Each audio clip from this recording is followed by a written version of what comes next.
17 of LA Times reports that big pharmaceutical companies utilize patient assistance programs to overcharge patients for drugs. In fact, these programs cost drugs like Daraprim, Menditree, Aid to spike over 5,000% in cost. Simonati, 60 CNBC corroborates these programs allow companies, on average, to charge upwards of $750 a pill that typically costs $13, even though over 62% of drugs have cheaper alternatives. Thus, O'Donnell 17 of USA Today finds that copay programs allow drug companies to thwart insurers and jack up prices. Fortunately, drug controls force companies to sell at a lower price, riddling copay programs and unnecessary price spikes, and increasing patient accessibility. Second, fostering lower costs. Code 18 of UPI reports that drug prices have been rising by 12% every year, and the hospital quantifies that drug prices will continue to rise like this for the next 10 years. Detrimentally, Robin 15 of CDC finds that because of these high prices, 1 in 10 Americans are not taking their medicines as prescribed. Texas A&M University 17 finds that price regulations significantly reduce the cost of drugs and thus increase accessibility. The effect is saving lives. As price controls are implemented, drugs will become affordable, as the New York Times 2017 concludes that price regulations will stop upwards of 125,000 deaths a year. Contention 3, splitting the separable. Vitaly 16 of Investopedia reports that big pharmaceutical companies are buying startups as soon as they enter the market.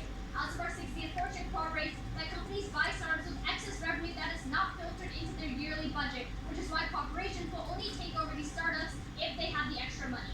In fact, OneTrip 18 continues that pharmaceutical companies have spent over $100 billion in 2018 on mergers and acquisitions. Fortunately, price controls will deny this excess revenue, as Morton 17 of Brookings concludes that price controls will end market exclusivity and increase competition. There are 2 impacts of ending pharmaceutical monopolies. 1, reducing costs. The Institute for Health 16 finds that monopolization was solely responsible for the cost of drugs to increase by 300% in the last year. Fortunately, stopping mergers will allow competition to lower prices, increasing accessibility to drugs and saving millions of lives. Second, improving research and development.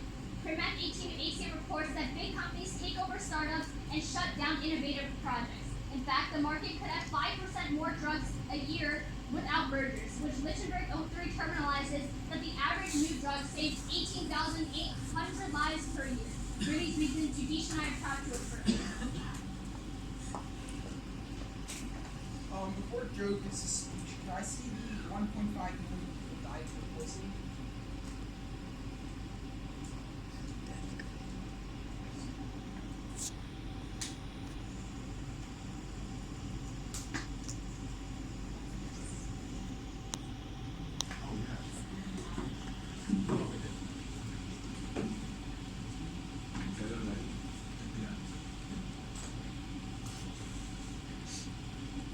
Because innovation is the calling card of the future, Ethan and I negate the resolution.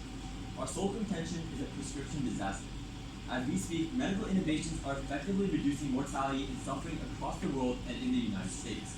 In the past few decades, innovative drugs from pharmaceutical corporations have cured hepatitis C, many childhood cancers, and several kinds of melanoma.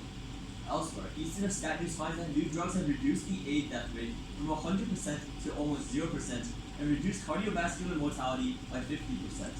Cures for lung cancer, cystic fibrosis, multiple sclerosis, Alzheimer's, and more are expected to come soon. Moreover, Lichtenberg of Columbia notes in 2012 that across the world, innovation has accounted for 73% of an increase in life expectancy. All in all, the Center for Medicine and Public Interest concludes yesterday that pharmaceutical innovation for cancer treatment alone has saved patients a total of 62 million life years since 1990.